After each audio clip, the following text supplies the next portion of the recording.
sebelum Indonesia mengenal parlemen, sebelum ada pemilu dan kotak suara. Para leluhur kita sudah duduk melingkar, bermusyawarah, dan memutuskan bersama. Tapi kenapa sejarah tidak pernah menyebut mereka sebagai pelopor demokrasi? Apa yang sebenarnya disembunyikan dari sistem politik kuno Nusantara? Dan mungkinkah demokrasi sejati justru lahir dari tanah ini, jauh sebelum Barat mengajarkannya kepada kita?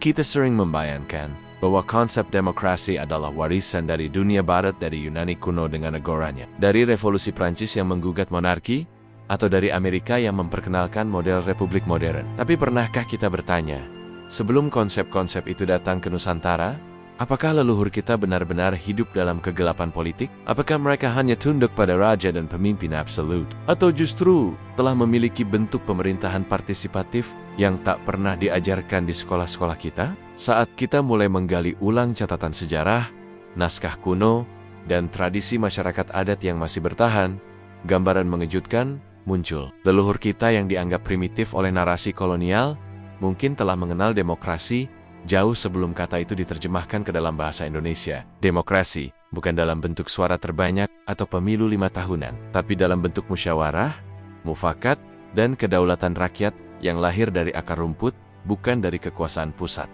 Dalam banyak komunitas adat yang masih bertahan hingga hari ini, kita menemukan sistem pemerintahan lokal yang tidak hanya hidup, tapi juga sangat tertib dan adil. Lihatlah masyarakat Nagari di Minangkabau yang menganut sistem konsensus kolektif melalui kerapatan adat Nagari. Para pemimpin dipilih berdasarkan kesepakatan bersama, bukan garis keturunan. Setiap keputusan besar dari pembagian lahan hingga penyelesaian sengketa keluarga diambil lewat musyawarah. Dengan mendengarkan suara setiap unsur masyarakat, atau lihat masyarakat di Bali dengan sistem banjar yang demokratis, di mana setiap warga dewasa memiliki suara dalam pengambilan keputusan adat dan ritual. Tidak ada satu suara pun yang lebih tinggi dari yang lain. Di kampung-kampung di Kalimantan, Papua, dan Maluku, kita masih bisa menemukan bentuk musyawarah lokal yang menghormati suara kolektif, bukan perintah tunggal. Semua ini menunjukkan bahwa jauh sebelum kita mengenal demokrasi formal dari Barat, kita sudah menjalankan nilai-nilainya dalam kehidupan sehari-hari. Namun sayangnya, ketika bangsa ini dijajah dan pendidikan dikendalikan oleh kuasa kolonial, sistem-sistem lokal itu dianggap tak layak dicatat sebagai ilmu pemerintahan. Mereka disebut adat, sebuah label yang secara halus menempatkan praktik lokal sebagai sesuatu yang kuno, emosional, dan tidak rasional. Ilmu politik diajarkan hanya dari perspektif Barat, seolah-olah bangsa yang berdaulat adalah bangsa yang meniru sistem Barat. Dalam kurikulum sejarah, kita diajarkan tentang kerajaan-kerajaan besar, Majapahit, Sriwijaya, Mataram, tapi kita jarang diajak melihat bagaimana rakyat biasa hidup dan berpartisipasi dalam keputusan. Seolah-olah sejarah hanya ditulis oleh raja dan bangsawan, bukan oleh rakyat yang membentuk jantung masyarakat. Padahal, sistem kerajaan pun tidak selalu otoriter. Dalam banyak sumber, termasuk prasasti dan naskah lontar, kita menemukan jejak-jejak peran dewan penasihat, forum perwakilan desa, dan ritual pengangkatan pemimpin yang membutuhkan persetujuan rakyat. Ini bukan dongeng. Ini sejarah yang dilupakan. Salah satu contoh paling menarik adalah sistem Lubuk Larangan di Sumatera, di mana masyarakat secara kolektif menetapkan kawasan sungai yang tidak boleh diambil ikannya untuk waktu tertentu. Keputusan ini tidak dibuat oleh pemimpin tunggal, melainkan melalui kesepakatan bersama seluruh warga desa. Ketika masa larangan selesai, hasil tangkapan dibagikan secara adil untuk kepentingan bersama. Di sini kita melihat prinsip demokrasi ekologis yang bahkan belum dipahami sepenuhnya oleh sistem politik modern. Atau kita bisa menengok sistem hukum adat di Toraja, yang tidak hanya mengatur kehidupan sosial, tapi juga membentuk struktur pemerintahan lokal yang berbasis konsensus. Bahkan, dalam masyarakat Batak Toba, konsep Dalihan Natolu, sebuah sistem kekerabatan dan sosial yang kompleks, secara tidak langsung menjadi landasan pengambilan keputusan kolektif yang demokratis. Semua ini bukan produk impor, bukan hasil penjajahan intelektual. Ini adalah warisan dari tanah ini, dari darah dan budaya leluhur kita sendiri. Maka pertanyaannya, mengapa semua ini tidak pernah diajarkan dalam pelajaran kewarganegaraan atau ilmu sosial? Mengapa kita hanya tahu bahwa demokrasi datang dari Yunani, padahal banyak bangsa lain memiliki bentuknya sendiri yang tak kalah egaliter? Jawabannya mungkin menyakitkan. Karena sejarah kita disusun untuk membuat kita merasa kurang maju, kurang rasional, kurang beradab. Dan begitu, kita akan selalu mencari keluar untuk mendapatkan pencerahan.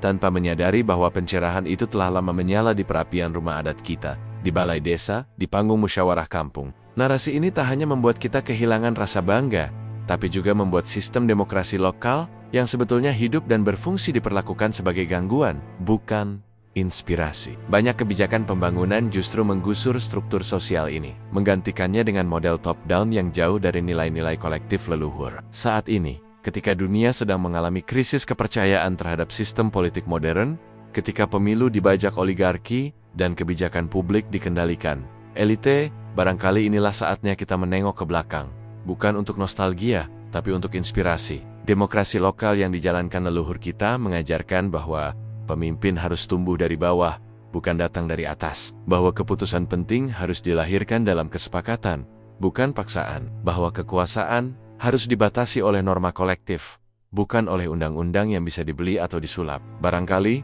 sistem modern bisa belajar dari nilai-nilai adat, bukan sebaliknya. Kita tidak sedang menyerukan romantisme masa lalu, tapi sedang menunjukkan bahwa ada sistem yang telah terbukti bertahan selama ratusan tahun, dan itu adalah milik kita sendiri. Ketika kita mulai mengangkat kembali narasi ini, maka kita sedang melakukan lebih dari sekadar koreksi sejarah. Kita sedang memperluas makna demokrasi, melampaui kotak sempit pemilu, dan sistem multipartai. Kita sedang membuka kemungkinan baru untuk membayangkan masa depan politik Indonesia, masa depan yang berakar pada nilai lokal, tapi terbuka pada perkembangan global. Kita sedang menyatukan kembali patahan sejarah yang selama ini tercerai-berai oleh kolonialisme, modernisasi buta, dan pendidikan yang terlalu barat sentris. Dan dalam penyatuan itu, kita menemukan satu kenyataan yang tak bisa dibantah, bahwa demokrasi bukan barang impor. Ia telah lama tumbuh di sini, dalam cara kita duduk bersila dan bermusyawarah, dalam adat yang mengutamakan keseimbangan, dalam sistem sosial yang memuliakan kolektif ketimbang ego individu. Kini saatnya kita menulis ulang sejarah politik kita dengan lebih jujur. Bukan untuk menolak demokrasi modern, tapi untuk memperkaya dan mengakarnya. Bukan untuk membuang sistem luar, tapi untuk menyandingkannya dengan sistem dalam. Kita tidak bisa terus bergantung pada sistem yang tidak kenal dengan tanah ini, yang tidak tahu bagaimana desa kita bekerja, yang tidak mengerti bahwa suara rakyat bukan hanya yang tercetak di kertas suara, tapi juga yang dibisikkan dalam musyawarah, dalam ritual, dalam gotong royong. Jika kita percaya bahwa bangsa besar adalah bangsa yang menghargai sejarahnya sendiri, maka sudah saatnya kita berhenti mengabaikan warisan politik leluhur. Demokrasi bukan sekadar sistem. Ia adalah jiwa kolektif yang telah menyatu dalam budaya kita, dan kita hanya perlu membuka mata untuk menyadarinya. Namun yang menyedihkan, dalam bayang-bayang modernisasi dan birokrasi pasca kemerdekaan, sistem-sistem demokrasi lokal ini seringkali dianggap sebagai hambatan pembangunan. Pemerintah pusat yang ingin menyederhanakan pengelolaan desa mulai menstandardisasi sistem kepemimpinan, menggantikan musyawarah adat dengan pemilihan lurah bergaya administratif, memaksa semua kampung masuk ke dalam satu kerangka hukum nasional yang kaku dan seragam. Sistem Banjar, kerapatan adat, forum kampung, dan struktur konsensus digantikan oleh jabatan formal yang seringkali tidak memahami akar sosial masyarakatnya sendiri. Akibatnya, demokrasi yang lahir dari bawah itu perlahan mati, digantikan oleh demokrasi yang hanya hidup di atas kertas. Kita lupa bahwa demokrasi yang sejati bukan sekadar prosedur memilih, tapi proses mendengar dan membangun bersama. Ketika tradisi lokal dilebur dalam sistem yang tidak memahami jiwanya, kita kehilangan sesuatu yang lebih dari sekadar struktur. Kita kehilangan roh. Dan ini bukan sekadar persoalan adat, ini adalah persoalan arah bangsa. Jika demokrasi lokal tidak lagi dianggap penting, maka kita sedang menghapus kemungkinan adanya alternatif dalam membangun masa depan yang lebih sesuai dengan karakter masyarakat kita.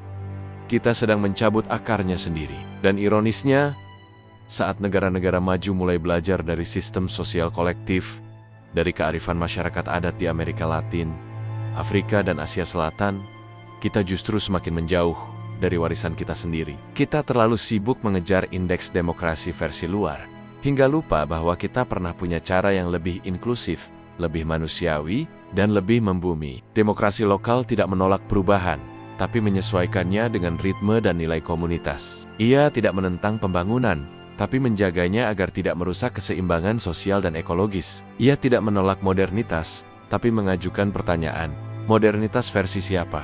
Dalam konteks hari ini, di mana ketimpangan sosial dan politik semakin melebar. Kita butuh lebih dari sekadar sistem pemilu yang rutin. Kita butuh ruang partisipasi yang nyata, tempat warga merasa bahwa suara mereka sungguh didengar. Bahwa keputusan tidak hanya ditentukan di ruang rapat tertutup, tetapi melalui percakapan kolektif yang merangkul semua pihak. Dan inilah pelajaran yang bisa kita ambil dari leluhur kita. Bahwa demokrasi bukan hanya struktur formal, tapi juga budaya sosial. Bahwa partisipasi bukan hanya hak, tapi juga tanggung jawab bersama. Bahwa pemimpin bukan hanya dipilih, tapi juga dibentuk oleh komunitas yang hidup dengannya setiap hari. Ketika kita mampu menghidupkan kembali prinsip-prinsip ini, bukan hanya di desa, tapi juga di kota, di institusi, di dunia digital, maka kita sedang membangun demokrasi yang lebih utuh. Demokrasi yang tidak hanya hidup dalam aturan, tapi juga dalam hati rakyat. Dan kini, saat generasi muda mulai mengambil alih ruang diskusi publik, saat suara rakyat tak lagi bisa dibungkam oleh tembok formalitas, kita punya kesempatan emas untuk mengangkat kembali warisan politik nenek moyang kita. Bukan sebagai romantisme, tapi sebagai solusi. Kita bisa mulai dengan mendokumentasikan sistem adat yang masih bertahan, mendorong studi banding antara sistem demokrasi lokal dengan sistem modern, menyusun kebijakan publik yang mengakui keberadaan struktur musyawarah komunitas, mengembangkan pendidikan politik yang tidak hanya mengajarkan lembaga negara, tapi juga mengajarkan nilai-nilai permusyawaratan dari budaya sendiri. Semua ini bukan mimpi. Ini adalah jalan panjang yang pernah kita tapaki, dan kini menunggu untuk kita lanjutkan. Leluhur kita tidak meninggalkan gedung parlemen. Mereka meninggalkan balai adat, lumbung bersama, hutan larangan, dan ruang duduk melingkar tempat semua suara didengar. Mereka tidak mengenal istilah partai politik, tapi mereka mengenal kepentingan bersama dan menghormatinya di atas ego pribadi. Mereka tidak berbicara tentang hak asasi manusia dalam terminologi hukum internasional, tapi mereka mempraktikkannya dalam keseimbangan antara manusia, alam, dan leluhur. Jika itu bukan bentuk demokrasi, lalu apa? Bukankah justru disitulah esensi demokrasi berada di pengakuan terhadap martabat setiap orang, terhadap nilai-nilai kolektif, dan terhadap kehendak bersama yang lahir dari kedalaman hidup sehari-hari? Maka, ketika kita berbicara tentang demokrasi hari ini, mari kita jangan hanya bicara tentang sistem yang diwariskan oleh revolusi luar negeri. Mari kita juga menghidupkan kembali semangat yang diwariskan dari ladang-ladang kita sendiri, dari kampung, dari hutan, dari tepian sungai, dari seluruh penjuru Nusantara yang pernah menjadi rumah bagi demokrasi, akar rumput. Dan ketika demokrasi kita sedang sakit, sedang dibajak oleh elitisme dan kekuasaan uang, maka jawaban untuk menyembuhkannya mungkin tidak datang dari barat atau timur, tapi dari dalam, dari tanah yang telah menyimpan nilai-nilai luhur itu selama ribuan tahun.